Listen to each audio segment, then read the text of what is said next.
حضرت عبداللہ ابن عباس رضی اللہ تعالیٰ عنہ کے حوالے سے سیر و اعلام النبلاء میں ایک واقعہ نقل کیا ہے کہ حضرت صحابہ کتنی فکر کرتے تھے قرآن کو سمجھنے اور سمجھانے کی۔ حضرت عبداللہ بن عباس فرماتے ہیں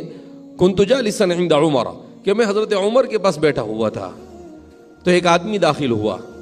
اور وہ آ کر کہنے لگا کہ فلاں آدمی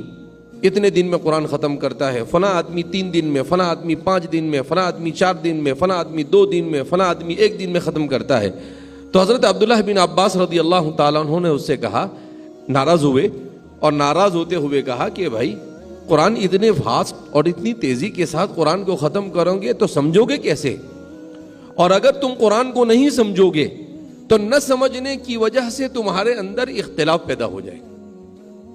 حضرت عمر رضی اللہ تعالیٰ عنہ ناراض ہو گئے۔ حضرت عمر رضی اللہ تعالیٰ عنہ نے کہا کہ عبداللہ بن عباس ماذا قلت، یہ کیا کہہ دیا تم نے؟ پھر اس کے بعد حضرت عبداللہ بن عباس فرماتے ہیں کہ کچھ دیر کے بعد مجھے حضرت عبداللہ بن عمر نے، حضرت عمر رضی اللہ تعالیٰ نے پھر بلایا اور کہا کہ ابن عباس تم نے بالکل صحیح کہا، میرے دل میں بھی یہ بات آئی کہ یہ امت اگر قرآن کو صرف اس کے الفاظ کو پڑھے گی، اس کو سمجھے گی نہیں اور صرف اس کے الفاظ پڑھتی رہے گی تو یہ اختلاف کا شکار ہوگی، یہ فتنوں کا شکار ہوگی۔ اللہ اکبر۔ سیر و اعلام النبلاء میں امام ذہبی نے اس کے نیچے نوٹ لکھا۔ امام ذہبی فرماتے ہیں کہ حضرت عبداللہ بن عباس اور حضرت عمر رضی اللہ تعالیٰ عنہ کا یہ خدشہ اور ان کو جو یہ خطرہ محسوس ہو رہا تھا، کہا کچھ ہی سالوں کے بعد پتہ چلا کہ خوارج جو ہے وہ قرآن پڑھتے تھے،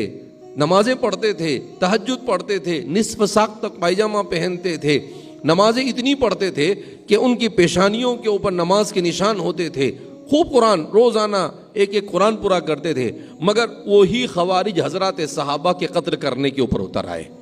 کہا لا یجاوز حناجرہم، کہا قرآن تو پڑھا مگر صرف پڑھ لیا، وہ اترا نہیں دل میں، وہ دماغ پر چڑھا نہیں، وہ اس کے اوپر عمل نہیں ہوا۔ تو فرماتے ہیں کہ قرآن کریم کا نہ سمجھنا یہ فتنوں کی کثرت، فتنوں کی شدت اور دین کو صحیح نہ سمجھنے کی طرف لے جاتا ہے۔